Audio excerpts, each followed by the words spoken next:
নায়িকা শারমিন জোহা শশী, পরিচালক কোহিনুর আক্তার সুচন্দা পরিচালিত হাজার বছর ধরে চলচ্চিত্রে টুনি চরিত্রে অভিনয়ের মাধ্যমে চলচ্চিত্র অঙ্গনে পরিচিতি পান। এদিকে পরিবারের সদস্যদের উপস্থিতিতে ঘরোয়াভাবে সোমবার বিয়ে করেছেন এই অভিনেত্রী। শারমিন জোহা শশী সামাজিক যোগাযোগ মাধ্যমে এক পোস্ট দিয়েছেন, যেখানে বর খালিদ হোসাইনের সঙ্গে ছবি শেয়ার করে ক্যাপশনে লিখেছেন, আলহামদুলিল্লাহ আমরা বিবাহিত।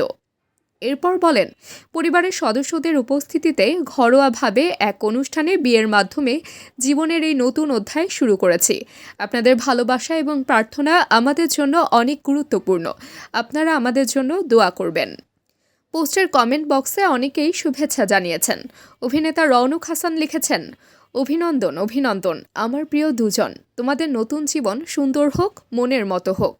বিয়ে প্রসঙ্গ নিয়ে শশী গণমাধ্যমকে জানান, প্রায় ১.৫ বছর আগে তাদের পরিচয় হয়েছে। দীর্ঘদিন ধরে তাদের কথা হতো, ৪-৫ মাস আগে বিয়ের সিদ্ধান্ত নেওয়া হয়।